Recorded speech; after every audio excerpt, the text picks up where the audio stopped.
Hello everyone, my name is Jolina Biagcong from Bsba A2C. My topic for today is Flattening World.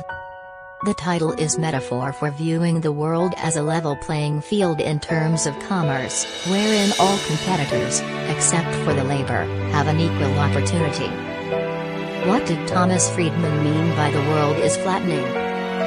Friedman believes that the world is flat in the sense that the competitor playing field between industrial and emerging market countries is leveling, and that individual entrepreneurs as well as companies, both large and small, are becoming part of a large complex, global supply chain extending across oceans.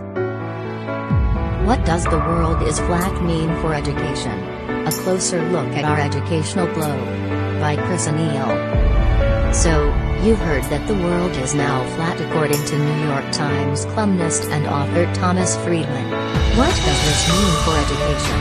Let's take a brief look at Friedman's bestseller The World is Flat.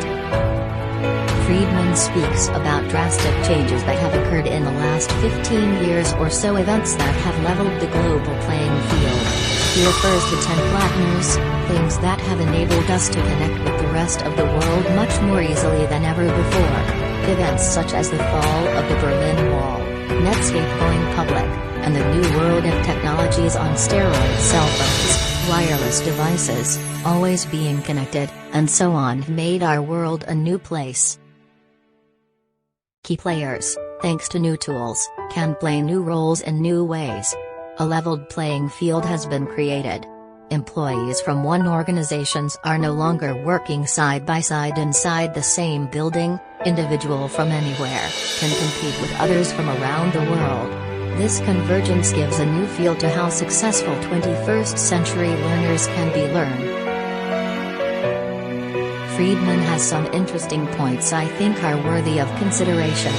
For example, he states that 30 years ago, if you had a choice between being born a B+ student in Brooklyn or a genius in Bangalore, India, you'd rather be born the B+ student in Brooklyn because your life opportunities would be so much greater in Brooklyn, even as a B+ student. Today you'd much rather be born a genius in Bangalore, because when the world is flat and you can plug and play, collaborate and connect, just like you can from Brooklyn, your life chances and opportunities hold more potential than ever before.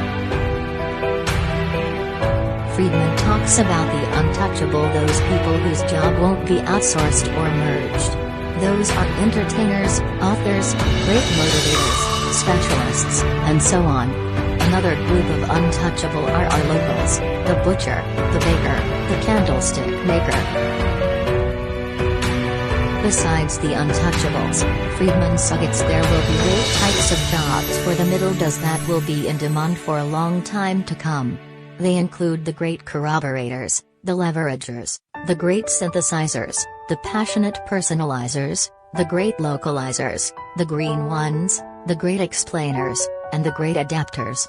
Those with these skills are less affected by changes in careers, new job requirements, and so on, because these are lifelong skills that don't become obsolete.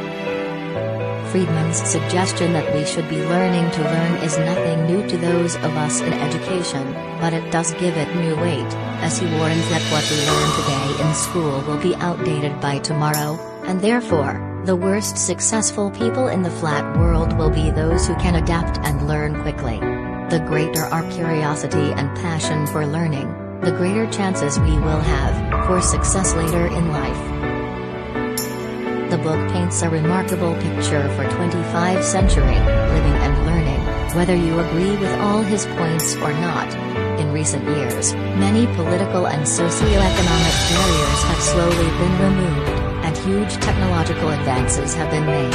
The book explores what that means in regard to changing how we do business, and how we operate in a globally competitive society.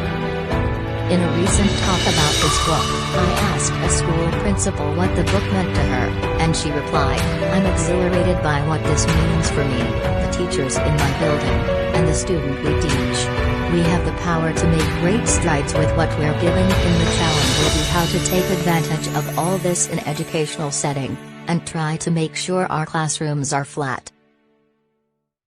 That's all for today. Thank you for listening and watching. God bless you all.